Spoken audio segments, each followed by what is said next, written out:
असं आहे की आपण आज खासदार विनायक राऊत यांचा उमेदवारी अर्ज भरण्याकरता आपण इथं आलेलो आहोत। आजूबाजूचा परिसर बघितला आणि लोकांमधला उत्साह बघितला की हाच उत्साह संपूर्ण कोकण पट्टीमध्ये आणि महाराष्ट्रामध्ये महाविकास आघाडीच्या बाजूने आहे। आणि विशेष करून शिवसेना पक्षप्रमुख माननीय उद्धव बाळासाहेब ठाकरे यांनी ज्या संपूर्ण महाराष्ट्रामध्ये एक एल्गार पुकारलेला आहे, संपूर्ण महाराष्ट्रातल्या जनतेच्या अस्मितेला आव्हान केलेलं आहे आणि त्याला प्रतिसाद हा महाराष्ट्रातली जनता भरभरून देते। आदरणीय पवार साहेबांसारखा एक राजकारणातला बुद्धाचार्य भीष्माचार्य आज ज्या पद्धतीनं त्यांना छळण्याचं काम सुरू झालंय त्याबद्दल खूप मोठा संताप रोष आज महाराष्ट्रामध्ये भारतीय जनता पार्टीबद्दल आहे।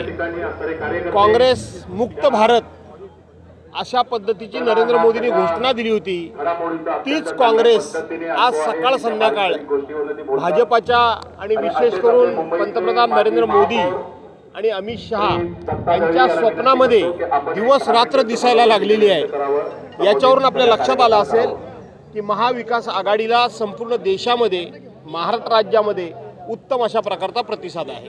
महाराष्ट्रामध्ये राष्ट्रवादी काँग्रेस किंवा शिवसेनेला ब्रेक लावून सुद्धा भाजपला त्याच्या मनायोग्य किंवा त्याचं वातावरण तसं करता येत नाही, म्हणून अखेरच्या क्षणी त्यांना मनसेला सोबत घ्यावं लागलं।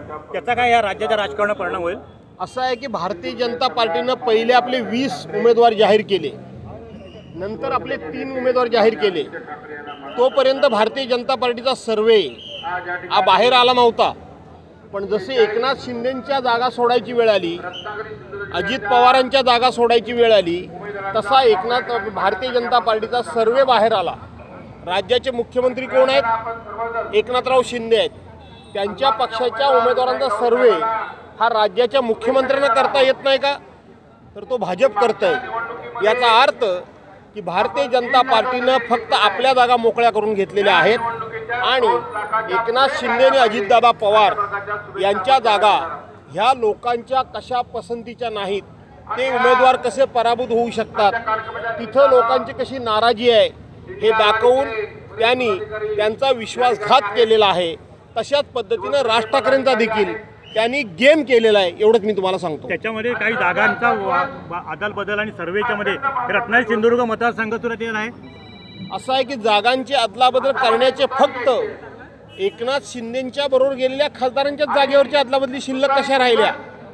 अजित पवारांच्या बरोबर गेलेल्याच जागा म्हणजे असले त्यांच्या जागा त्यांच्याबरोबर एकच खासदार गेला, त्याच जागांबद्दल कशा पद्धतीनं सर्वे पुढे यायला लागला। आणि म्हणून रामदास कदमांचं आणि माझं काही वैचारिक पटत नसेल, पण रामदास कदम जे म्हणाले ते बरोबर म्हणाले, आम्ही दोघे भाऊ भाऊ, तुझं ते वाटून खाऊ आणि माझ्याला हात नको लावू, ही उपमा रामदास कदमांनी जी भाजपला दिली ती तंतोतंत लागू पडते। चिपळूण मध्यवर्ती ठिकाण आहे, दुसऱ्या बाजूला तिकडे रायगड लोकसभा मतदारसंघ, रत्नागिरी सिंधुदुर्ग इकडे आपण मध्यवर्ती चिपळूणला, काय दोन्ही मतदारसंघाचं चित्र काय असेल? असं आहे की या मतदारसंघाचे म्हणजे रत्नागिरी सिंधुदुर्ग लोकसभा मतदारसंघाचे उमेदवार विनायक राऊत यांच्याबद्दल सर्वसामान्य माणसाच्या मनामध्ये प्रचंड आदर आहे, प्रचंड प्रेम आहे, आस्था आहे। एक खासदार म्हणून, एक शिवसेनेचा नेता म्हणून एवढ्या उच्च पदावर असताना सुद्धा जमिनीवर पाय असलेला आणि जमिनीशी नातं असलेला आणि जमिनीवरच्या सामान्य कार्यकर्त्याला जोडलेला तो कार्यकर्ता म्हणून, नेता विनायक राऊत अलग पण कार्यकर्ता म्हणूनच आज लोकांच्या मध्ये वावरतोय। त्यामुळं विनायक राऊतांच्या विरोधात उमेदवार देण्याचं धाडस सुद्धा महायुती करत नाहीये। इथंच विनायक राऊतांची लोकप्रियता लक्षात येते। विनायक राऊतांसाठी पेटी खरेदी करणार कोण म्हणाले? दुसरा प्रश्न, चांगल्या लोकांबद्दल काहीतरी विचार।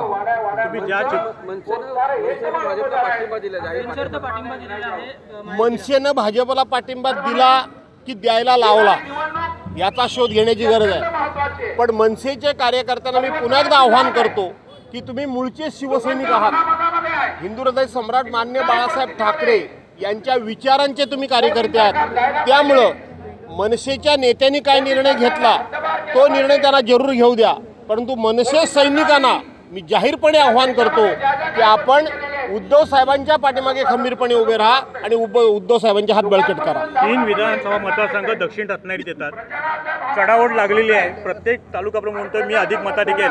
चिपळूण संघर्षाची काय परिस्थिती असेल? अधिकचं मताधिक्य कोण देईल हे मला सांगता येणं कठीण आहे, परंतु कारण प्रत्येक जणच या स्पर्धेमध्ये उतरलेला आहे. सावंतवाडीचा तालुका प्रमुख असेल,